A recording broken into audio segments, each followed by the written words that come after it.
Di ka pa ba pupunta sa loob, friend? Malamig dito. Baka ginawin ka.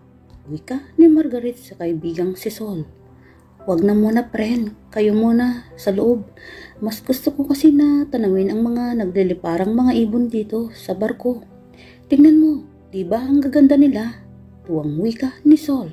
Kaya nangingiti na din si Margaret sa reaksyon ng kaibigan na aliw sa panunood sa mga ito. Sa di kalayuan naman, andon si Jack, kasalukuyang nagpipinta o nagdodrawing sa mga tao na dumadaan. Hilig kasi nito ang magpinta, kaya nakagawian na niya halos kung ano-ano na lang maisipan nito'y pinipinta. Nang di sinasadya na pagawi siya sa dalawang babaeng nag-uusap. At sakto, ang ganda ng view doon, kaya dali-dali niyang pinagalaw ang mga kamay. Para may pinta ang dalawa, pero malikot ang isa sa isang babae, kaya medyo tagilid na lang nito kinuha. At ang isa na may tinuturo ang mga ibon sa kalangitan na nakangiti, kaya habang nakangiti ang babae, halos mabato-bala ni si Jack. Dahil kahit medyo malayo ang kinaroroonan ng mga ito, ginamit nito ang telescope para mapag-aralan ang mga kilos nito. Gumalaw uli ang mga kamay niya sa pag-drawing, kaya nang matapos nito ang drawing, nagandahan siya sa babae, kaya titig na titig siya sa kanyang ginuhit. Si Sol naman tumingin siya sa direksyon ni Jack bago sumunod ito kay Margaret. Nang aktong ibabaling naman ni Jack ang tingin sa dalawang babae na nag-uusap, wala na ang mga ito at umusad na uli ang barko. Tumaan ang mga araw sa buhay ni Sol. Naging matagumpay siyang architect. Dito niya nakilala si Jonathan, isa ding seaman, at naging magjowa sila. Kaya tumagal na sila hanggang maisipan na magpakasal ang dalawa. Tol, uunahan na kitang pakasal. Ay nako bro, ikaw din. Sa kamamadali mong mag-asawa. Di yun kadali na parang kanin. Pag napasok, iluluwa mo pagkatapos. Kaya, pagplanuhan mong mabuti. Di yung bibira ka ng bibira nang di mo alam ang kasunod. Wika ni Jack sa kapatid na si Jonathan. Mas panganay siya kay Jonathan, kaya lagi niya itong pinagsasabihan na pag-isipan nitong mabuti ang pagpapakasal. Nga pala tol, matagal mo nang tinitignan ang larawan na iyong ginuhit. Anong meron doon? Yun ba ang soulmate mo? Tawa ng kapatid sa kanya. Patingin nga uli. Tatawa-tawang wika ni Jonathan. Ay nako tol, sinasayang mong oras ko. Ngiti naman ni Jack sa kapatid. Nang biglang mag-ring ang phone nito, iniwan si Jack sa loob ng kwarto. Kaya, tinitigan uli ni Jack. Iyon, di kasi nito alam ang pangalan ng babae. Kaya, kahit matagal na ang panahon na iyon, di pa din niya maiwaglit sa isipan nito ang babae. Sa fainting, para bang inuko pa nito ang puso niya't isipan at di niya man lang alam kung ano ang pangalan nito. Kaya lumipas ang mga taon. Nag-uusap ang magkasintahang si Jonathan at Sol. Mahal, i-a-announce na natin ang pagpapakasal natin. Kaya maganda ka. Okay? Susundin kita ng Tuesday. Di ba nakakahiya sa mga relatives mo, mahal? Ay nako, sa ganda mong yan, ikakahiya ko. Never, mahal. Ngiti si Jonathan kay Sol, kaya nang Tuesday, ini-announce nila sa lahat ng mga kaanak nilang kasal ng dalawa. Pero nang pag-announce ni Jonathan sa mga ito, ang nobya at ipinakilala, wala si Jack na late ito nang dating, kaya di nito nakita ang nobya ng kapatid. Kaya lilingalinga siya sa loob ng venue. Si Sol naman kasama si Jonathan. Mahal, dito ka muna. Asikasuhin ko muna ang mga bisita natin. Dumating kasi ang mga kabarkada ko. ngiti sa nobya. Okay mahal, puntahan mo na sila. At umalis na si Jonathan sa tabi nito. Kaya naglakad-lakad konti si Sol nang kumuha siya ng isang baso ng tubig sa mesa. At saktong paglingon niya, merong isang lalaki na pamilyar sa kanya na ngayon titig na titig sa kanya. Si Jack bigla itong natigilan, parang nabuhay ang kanyang pininta na ngayon nasa harapan nito.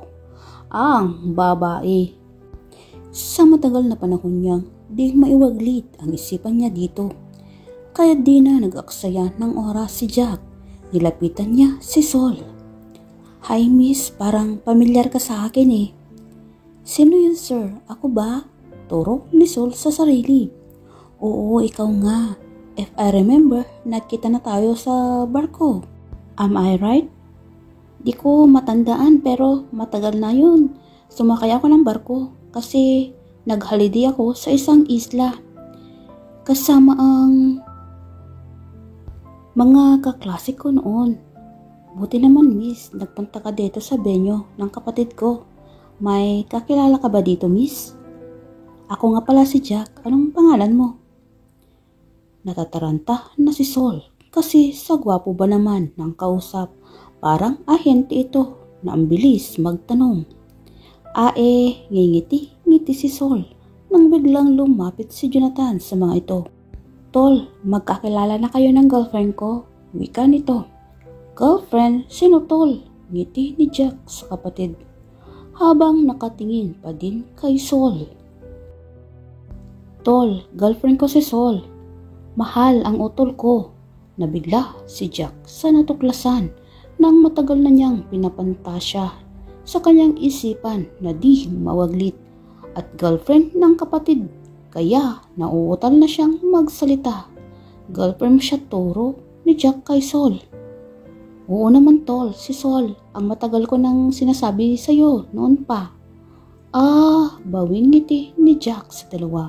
Kaya nilahad nito ang mga kamay ni Sol at sila'y nag-shake hand ulit, nagdaong palad ang mga kamay nila dahil nabatubalanin si Jack na di pinakawalan ang kamay ni Sol. At silang dalawa'y nagkangitian. Tol, dyan muna kayo wika ni Jonathan sa katahimikan ng dalawa na halos di na nagsasalita. Ikaw na muna ang bahala sa hipag mo, ngiti nito. Hipag ko? Nahimasmasan naman si Jack dahil tumatak sa isipan nito ang kanyang kahawak kamay ay ang kanyang magiging hipag na.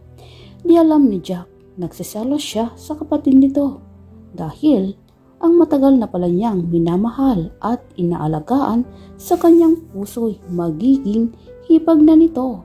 Kaya naiwan si Jack at Sol. So, ikaw pala ang girlfriend ni Jonathan? Oo kuya, matagal na din kami. Pero masaya ka ba sa kapatid ko? Ba't mo naman natanong yun kuya? Wala lang, Lika, maipapakita ko sa'yo. Hinawakan ni Jack ang mga kamay ni Sol bago sila pumasok sa munting silid sa gilid ng bahay nila. Tumambad sa kanyang harapan ang puting tila doon. Ano yan kuya?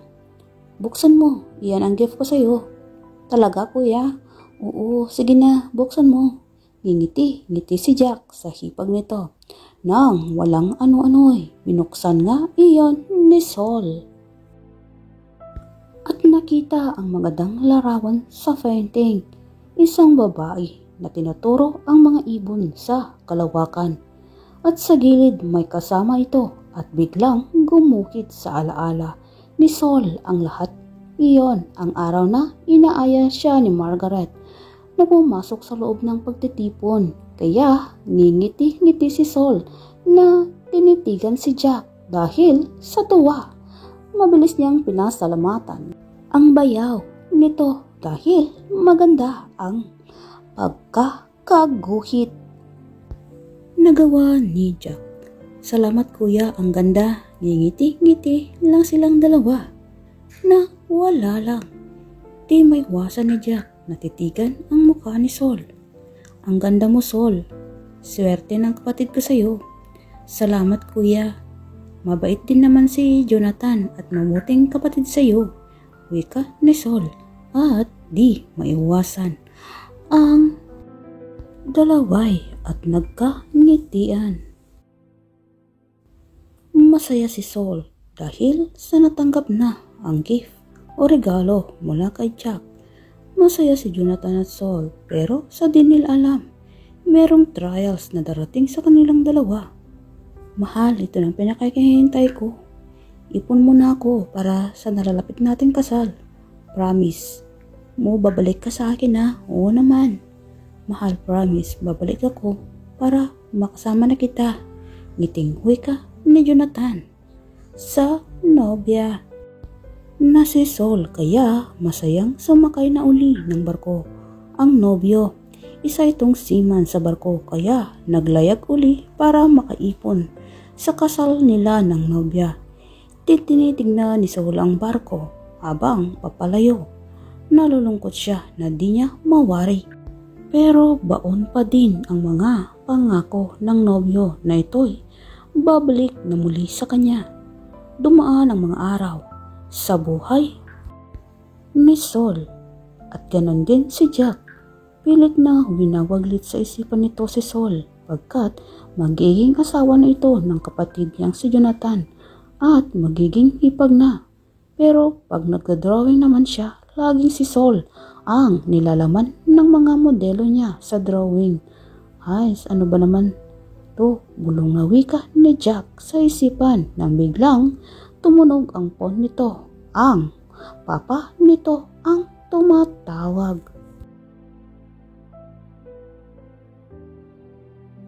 Hello, papa, napatawag po kayo. Anak, ang kapatid mo. Di siya mahanap-hanap. Nawawalang kapatid mo, Jack. Pero papa, paanong nangyari yun pa? Di ko alam, anak, basta naibalita na lang. Alam, malakas ang hampas ng alon sa dagat. Kalma lang kayo, papa, gagawin ko ang paraan para alamin ang totoo. Gang matapos ang usapan nila ng ama sa phone. Tigagal si Jack at di alam ang gagawin. Nag-aala din siya kay Sol kung ano ang gagawin pag nalaman ito. Di alam ni Jack kung magsasaya ba siya o malulungkot sa nangyari, kaya humungot siya ng isang malalim na hininga at dali-daling umalis ng kanilang bahay. Lulan ang sasakyan nito. Abala noon ng mga sandaling yon si Sol.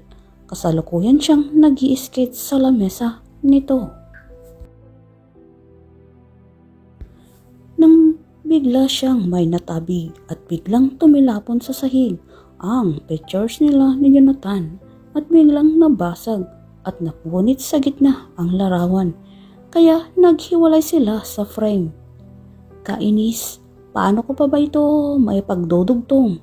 Hay buhay, tsak magtatampo yon pag nakita ito.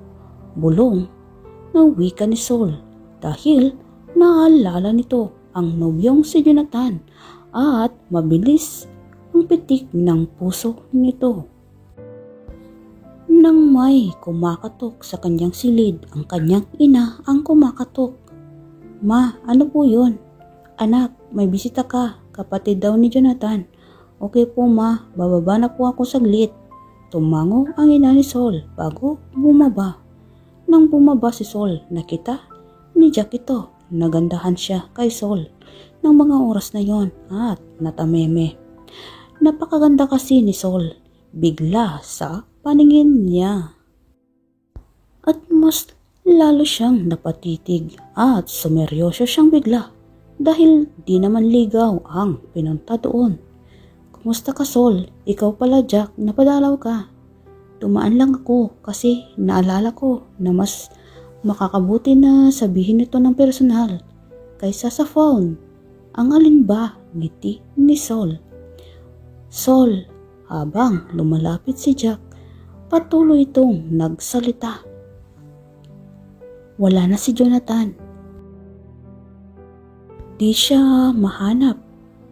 Huwag kang magbiro ng ganyan, Jack. Di ako nagbibiro. Nagpadala agad si Papa para halugugin at hanapin siya. Pero wala, di na nila siya mahanap. Sorry Sol, pero yun ang totoo. Aaminin ko, wala man akong magawa. Dahil ginawa na nila ang lahat. Wala pa din. Di makapaniwala si Sol sa nadinig buhat kay Jack. Kaya umiyak na lang ito at inalo-alo siya ni Jack. At umiyak siya sa mga kamay nito at inalo at pinatahan siya. Nagdaan ang mga araw, taon. Wala na ding saysay pa ang paghahanap. Kaya si Sol na laging iniisip si Jonathan pero laging sinusuyo at inaalo siya ni Jack. Kaya di maiwasan na silang dalaway mahulog at ma-develop ang kalooban sa isa't isa. Nasa tabing dagat si Sol at Jack. Naisipan kasi nilang mag-night swimming na dalawa. Kailan mo ba ako sasagutin ha, Sol? Tagal ko nang nanliligaw sa'yo. 2 taon na yata, ngiti ni Jack dito. Bilis 2 taon na din, buhat nang mawala si Jonathan. O sige na, sinasagot na kita. Talaga? Oo na po, Kuya Jack. Tuwang huwi ka ni Jack at binuhat niya si Sol at inikot-ikot ito sa tabing dagat habang buhat-buhat. Masaya silang dalawa. Alam mo Sol, naalala mo ang painting na binigay ko sa'yo. Mula nang may pinta ko, iyon, di mo na pinatahimik ang puso ko. Gabi-gabi, ikaw ang panaginip ko. Pero pagmulat ko ng aking mga matay, di pala totoo dahil si Jonathan ang mahal mo ng mga oras na yon. Dito na ako sa tabi mo, Jack. Kaya huwag mo nang isipin pa ang nakaraan, okay? Ngingiti-ngiti si Sol kay Jack dahil sa totoo lang, mas gwapo si Jack sa paningin niya ng mga oras na yon. Mahal mo ba talaga ako? Tanong uli ni Jack kay Sol.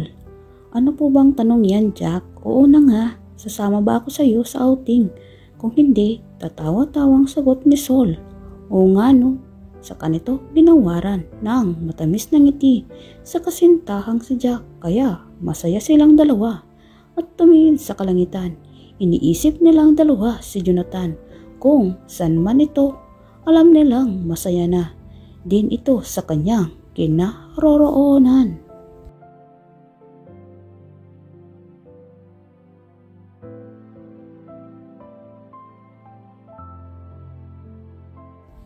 Hello guys, nagustuhan ba ninyo ang kwento nila Sol at Jack?